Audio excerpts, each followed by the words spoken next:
Les Russes sont encore plongés dans le silence, les volets fermés, les lampadaires qui s'éteignent, le monde dort, inconscient de la bataille invisible qui se joue. Mais à cet instant précis, une minorité se lève, brise le poids du sommeil et se tourne vers son Seigneur. La prière de l'aube n'est pas seulement un acte de dévotion, c'est un duel secret contre le nafs, une épée levée contre la paresse, un rendez-vous intime avec celui qui tient ta vie entre ses mains. La question n'est pas « Pourquoi t'en se lève si tard ?» La vraie question est « Que perçus chaque fois que tu laisses passer cette heure où les anges témoignent de ta sincérité ?» Allah a révélé dans son livre des paroles qui sont à la fois des clés de guérison et des flèches de lumière pour l'âme. Il dit « En vérité, c'est dans le rappel d'Allah que les cœurs trouvent la quiétude. » Sourate Ar-Ra'd 28. Cette ayah n'est pas une simple phrase que l'on récite machinalement. Elle est une promesse divine. Le cœur humain est agité, ballotté entre les désirs de la dunya et les craintes de demain. Mais au moment du Fajr, quand les ténèbres se retirent et que la voix du muezzin déchire le silence de la nuit, Allah te donne un refuge, un espace secret où l'âme se purifie et retrouve sa stabilité. La prière de l'aube devient alors ce bouclier invisible, cette forteresse qui repousse les flèches du shaitan et les angoisses de la vie. Allah dit encore « Quiconque place sa confiance en Allah, il lui suffira. » Sourate At-Talaq 3. Cette parole est un pacte éternel. Elle te dit que celui qui se tient debout dans l'obscurité pour prier avant que le monde ne s'éveille n'a pas besoin d'autre soutien que celui d'Allah. Chaque prosternation à l'aube est une déclaration de confiance. Tu abandonnes tes plans, tes inquiétudes, ton sommeil, et tu affirmes que rien n'est plus urgent que de te placer sous la protection de ton Seigneur. Le croyant qui prie le Fajr vit dans une autre dimension. Il se lève avec les anges. Il écrit son destin avec la lumière. Il confie ses affaires à celui qui ne dort jamais. Le Coran récité à l'aube porte un poids particulier. Allah dit dans le Coran « Récite le Coran à l'aube ». Car la récitation du Coran à l'aube est certes attestée. Sourate Al-Isra 78. Les anges, témoins de ce moment, s'inclinent vers le croyant et consignent sa voix. Cette récitation n'est pas perdue dans le vide. Elle monte au-dessus des cieux, plus précieuse qu'un diamant, plus solide qu'un mur d'acier. Ibn Qayyim a écrit « Les âmes trouvent en leur vie véritable dans le Coran et plus encore dans les heures où les cœurs sont purs de distraction. » Quelle heure est plus pure que celle où la majorité dort encore, inconsciente, et où seuls quelques-uns se tiennent debout devant le Seigneur des mondes. Le Fajr est ainsi une ligne de séparation entre deux mondes, celui des endormis qui laissent passer les occasions éternelles et celui des éveillés qui inscrivent leur nom parmi les véridiques. Al-Ghazali disait « Le sommeil est la mort légère, et le lever pour la prière est une résurrection. » Chaque matin, tu meurs dans ton lit et tu ressuscites pour un nouveau jour. Mais combien de fois te relèves-tu avec les mains vides ou au contraire avec les mains chargées de lumière et de prière? Le rappel d'Allah à l'aube est aussi un remède pour les cœurs brisés. Celui qui pleure en silence, celui qui porte un fardeau trop lourd, celui qui se sent perdu, trouve dans le Fajr une délivrance qu'aucun mot humain ne peut offrir. Quand tu dis Allahu Akbar dans l'obscurité, tu ne fais pas que commencer une prière. Tu déclares que ton Seigneur est plus grand que ton malheur, plus grand que tes dettes, plus grand que tes peurs. Ibn Taymiyyah rappelait « Celui qui se connecte à Allah dans la prière n'est jamais seul, même s'il se trouve isolé du monde entier. » Alors pose-toi cette question. Si les anges sont témoins de ce que tu fais à l'aube, que veulent-ils écrire à ton sujet ? Veux-tu que ton nom soit noté parmi ceux qui dorment ou parmi ceux qui se sont levés pour témoigner de leur amour pour Allah? Le prophète a dit « L'ange de la nuit et l'ange du jour se relaient lors des prières de l'aube et de la sœur, puis ils montent vers Allah. Et Allah leur demande, bien qu'ils sachent mieux qu'eux, dans quel état avez-vous laissé mes serviteurs? Ils disent « Nous les avons laissés en prière et nous les avons trouvés en prière. » Sahih Bukhari, Sahih Muslim. C'est là que se joue ton honneur véritable. Non pas dans ce que les hommes pensent de toi, non pas dans tes réussites mondaines, mais dans ce que les anges témoignent de toi devant Allah. Et toi, veux-tu être trouvé endormi ou prosterné? Veux-tu être écrit dans le livre des dormeurs ou dans celui des serviteurs debout à l'aube? Le prophète a dit, « Le fort n'est pas celui qui terrasse les gens, mais celui qui se maîtrise lorsqu'il est en colère. » Sahih Bukhari, Sahih Muslim. Ces paroles résonnent comme un miroir tendu à nos propres existences. Car si la maîtrise de la colère est une preuve de force, que dire de la maîtrise face au sommeil, face à la paresse, face à cette inertie intérieure qui nous pousse à retarder l'appel de Fajr? Le lit chaud, l'obscurité rassurante, la douceur du repos. Ce sont des chaînes invisibles qui lient ton âme plus solidement que des fers. Tu penses peut-être que tu choisis de dormir un peu plus, mais en réalité, c'est ton nafs qui choisit à ta place. Alors, qui commande vraiment dans ta vie? Toi ou ton ego? Ibn Qayyim disait, « Le plaisir du sommeil passe, mais la joie de l'adoration reste éternelle. » Ces mots rappellent une vérité que chacun a déjà ressentie sans toujours savoir l'exprimer. Le sommeil t'apporte quelques instants de confort, mais ce confort disparaît dès que tu ouvres les yeux. Et souvent, il laisse derrière lui un goût amer, celui d'avoir manqué quelque chose de précieux. A l'inverse, le lever pour prier à l'aube peut sembler difficile au premier instant, mais la paix qui s'installe ensuite dans ton cœur est durable, profonde, lumineuse. Ce contraste te montre que chaque choix est en réalité une écriture, une défaite ou une victoire gravée dans ton âme. L'introspection commence ici. Chaque matin est une bataille silencieuse. Personne ne t'applaudit quand tu te lèves à l'aube, personne ne te juge quand tu restes allongé. Mais toi, tu sais, ton âme sait. Et Allah sait. Ce combat est le plus sincère car il ne dépend d'aucun regard extérieur, seulement du tien et de celui qui t'a créé. Ce n'est pas une lutte contre un ennemi extérieur, c'est une lutte contre le poids invisible de ton propre corps. Contre la voix trompeuse de ton nafs qui chuchote « Encore quelques minutes, dors encore un peu ». Mais ces minutes volées deviennent des cicatrices dans ton cœur. As-tu déjà senti la lourdeur qui envahit ton âme lorsque tu te réveilles après le lever du soleil en sachant que tu as manqué la prière de l'aube? Ce n'est pas seulement la fatigue du corps, c'est une tristesse spirituelle, une perte subtile mais réelle. A l'inverse, as-tu déjà goûté à cette joie mystérieuse qui t'envahit lorsque tu as répondu à l'appel, lorsque tu t'es levé malgré la lutte? Cette joie ne ressemble à aucune autre. C'est une victoire intime, une preuve que tu peux dompter ton ego et marcher dans la voie des forts. Il est facile de vaincre un adversaire extérieur, de gagner une dispute, d'avoir le dernier mot.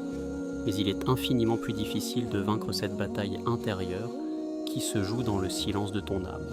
C'est pour cela que le prophète nous enseigne que la vraie force ne réside pas dans la domination des autres, mais dans la maîtrise de soi. Et toi, as-tu appris à te dominer ou es-tu encore l'esclave de ton confort? Chaque levée pour le Fajr est une signature de ton destin. C'est comme si Allah te donnait chaque matin un stylo et une page blanche et que tu avais le choix, écrire une victoire ou écrire un abandon. Quelle histoire écris-tu? Est-ce celle d'un homme ou d'une femme qui lutte contre son ego ou celle d'un esclave de ses désirs? Et si Allah t'appelait aujourd'hui, que trouverait-il dans ton cœur? Une âme forgée dans la discipline, prête à le rencontrer, ou une âme fatiguée, engourdie, enchaînée par la paresse? Ibn al-Jawzi disait « Le nafs est comme un enfant. Si tu ne l'éduques pas, il restera accroché au sein. Ton ego réclamera toujours le confort, la facilité, le sommeil. Mais toi, es-tu encore un enfant spirituel ou es-tu devenu un guerrier du cœur? Celui qui se lève pour le Fajr est celui qui a commencé à dompter son nafs, à lui apprendre qu'il n'est pas le maître mais le serviteur. Alors regarde en toi. Qui mène ta vie? Ton ego ou ton esprit? Tes désirs ou ta foi? Tes excuses ou ta volonté? Demande-toi avec sincérité. Si Allah m'appelait aujourd'hui, trouverait-il dans mon cœur une âme guerrière ou une âme endormie? Dans les pages de l'histoire islamique, les heures de l'aube ne sont jamais décrites comme de simples moments ordinaires. Elles apparaissent comme des instants décisifs où les hommes de foi se distinguaient, où les empires prenaient racine dans la prosternation et non dans le bruit des armées. Les califes bien guidés radiyallahu anhum savaient que la véritable force d'une communauté ne réside pas seulement dans ses murailles ou dans le nombre de ses soldats, mais dans le cœur de ses dirigeants, purifiés et fortifiés à travers la prière de l'aube. Abu Bakr as-Siddiq radiyallahu anhu, le premier calife, était connu pour sa douceur et sa fermeté, mais aussi pour ses larmes au moment de la prière. On rapporte que sa récitation du Coran à l'aube faisait pleurer ceux qui l'entendaient, car chaque mot sortait d'un cœur vivant et conscient de sa rencontre avec Allah. Sa force politique, son courage face aux apostasies et sa détermination à rassembler la communauté après la mort du prophète prenaient leur source dans ce lien intime avec Allah. Le secret de son autorité ne venait pas de son épée, mais de ses prosternations nocturnes. Umar ibn al-Khattab radiyallahu anhu, quant à lui, était redouté des empires byzantins et perses, mais lui-même craignait de manquer la prière de l'aube. On raconte qu'il faisait le tour des ruelles de Médine avant le lever du jour pour vérifier l'état des familles, mais avant de s'occuper des affaires du peuple, il se tenait longuement devant Allah dans la prière. Il savait que gouverner sans prier, c'est construire un château sur du sable. Son autorité qui faisait trembler les rois et les généraux avait pour fondement une discipline spirituelle enracinée dans le Fajr. Uthman ibn Affan radiyallahu anhu, malgré sa richesse et ses responsabilités immenses, récitait le Coran d'une traite en une seule nuit. Sa constance à l'aube, son attachement à la prière, était le reflet d'un cœur qui préférait l'éternité à la fugacité de la dunya. Et Ali ibn Abi Talib radiyallahu anhu, connu pour sa bravoure sur les champs de bataille, ne considérait pas son épée comme sa plus grande arme, mais sa prosternation devant Allah. C'est dans les larmes de l'aube qu'il puisait la lumière pour guider une communauté confrontée à des épreuves colossales. Les savants qui ont suivi ont compris cette vérité avec autant de force que les califes. Ibn Taymiyyah disait « Celui qui prie à l'aube a déjà vaincu sa journée avant qu'elle ne commence ». Ce n'était pas une métaphore vague, mais une observation tirée de la réalité. Le croyant qui commence son jour par l'obéissance est déjà un vainqueur, même s'il ne possède rien de ce monde. Car le premier pas de sa journée a été dirigé vers Allah. Et tout ce qui vient ensuite se construit sur cette fondation. Dans l'histoire des civilisations, beaucoup de rois et de conquérants se sont levés tôt. Mais rares sont ceux qui se sont levés pour Allah. Ceux-là ont laissé des statues, des palais et des tombeaux, mais leur souvenir s'est effacé. Tandis que les califes bien guidés, qui se levaient à l'aube pour prier, ont laissé une empreinte éternelle dans les cœurs. Leur grandeur n'était pas mesurée par la superficie de leur terre, mais par la sincérité de leur prière. Regarde l'histoire. Les empires romains et perses, malgré leurs armées innombrables et leurs trésors, se sont effondrés face à une génération d'hommes dont la vraie arme était leur prosternation. Le secret de cette victoire n'était pas dans les stratégies militaires, mais dans la constance de la prière à l'aube. Ibn Khaldun lui-même, dans sa Muqaddimah, soulignait que les civilisations déclinent lorsque la discipline spirituelle disparaît. Un empire peut s'écrouler non pas faute de soldats, mais faute d'âmes éveillées à l'heure du Fajr. Alors interroge-toi, quand l'histoire de ton existence sera écrite, dans quelle catégorie seras-tu placé ? Dans celle des anonymes qui dormaient alors que les portes du ciel s'ouvraient, ou dans celle des serviteurs qui, à l'image des califes, se levaient pour être vus des anges et entendus par Allah ? Chaque matin, ton histoire est en train de s'écrire. Tu ne peux peut-être pas diriger une armée ni gouverner une cité, mais tu peux gouverner ton propre cœur à l'aube. Et ce gouvernement intérieur vaut plus que tous les trônes du monde. Le sommeil descend sur toi comme une mer noire, profonde et silencieuse. Ces vagues t'enlacent, ces ténèbres te bercent, et chaque battement de ton cœur s'alourdit comme une pierre tombée au fond des abysses. Pourtant, au milieu de cette obscurité, une flèche jaillit, la prière de l'aube. Elle fend la nuit comme l'éclair fend les nuages, brisant le voile épais qui couvre les âmes. Chaque prosternation au Fajr est une braise ardente jetée dans l'océan du sommeil. Elle illumine, elle brûle, elle rappelle que l'homme n'est pas né pour s'oublier dans l'inertie, mais pour se tenir debout dans la lumière. Al-Ghazali disait « Chaque prière est une clé, mais celle de l'aube est la clé des clés. Le monde entier peut dormir, mais celui qui se lève devient gardien de cette clé.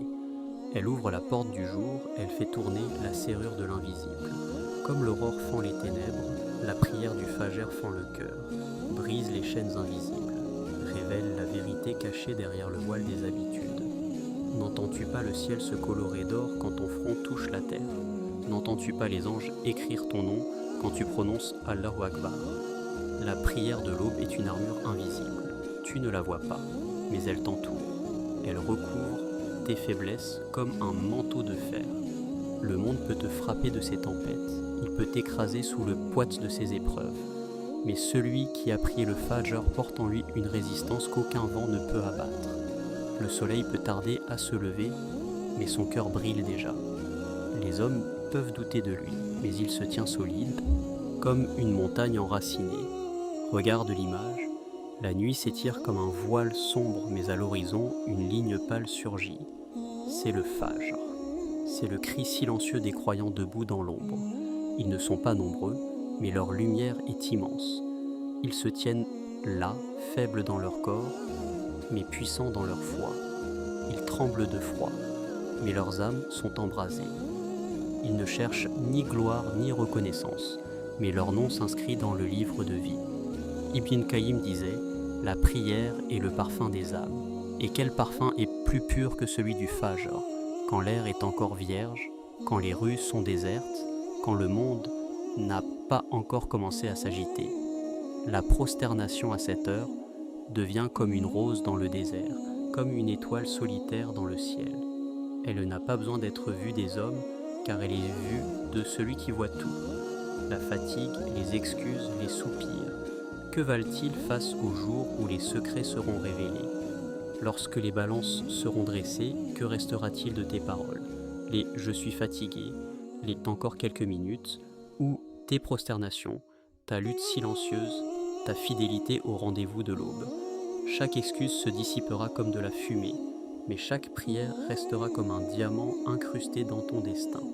Le sommeil est doux, mais il trompe. La prière est exigeante, mais elle sauve. Le sommeil te vole la lumière, la prière te la rend. Le sommeil te promet un repos qui se brise au réveil. La prière t'offre une paix qui dure jusque dans l'au-delà. Le sommeil ferme tes yeux, la prière ouvre ton cœur. Alors, dans ce théâtre silencieux de la nuit, qui seras-tu? L'endormi qui laisse la mer noire l'emporter au fond des ténèbres, ou l'archer de lumière qui lance sa flèche vers le ciel? Le monde oubliera tes excuses, mais Allah n'oubliera jamais tes prosternations. Et quand le jour du jugement viendra, les mots que tu auras gravés ne seront pas ceux de la paresse, mais ceux de ta fidélité. Que restera-t-il de toi ce jour-là? Tes murmures d'excuses ou ta voix inscrite dans le chant des âmes qui se levaient alors que le monde dormait encore? Celui qui croit en Allah et au jour dernier, qu'il dise du bien ou qu'il se taise. Sahih Bukhari. La prière de l'aube n'est pas seulement une obligation, c'est une arme. Elle brise les chaînes invisibles, renforce ton âme et inscrit ton nom parmi les fidèles sincères. Si tu veux changer ta vie, commence à l'heure où les anges témoignent. Car celui qui se lève à l'aube pour Allah ne se lèvera jamais seul dans la vie. Alors je te demande, demain, quand l'appel de Fajr viendra, seras-tu debout ou englouti dans ton sommeil?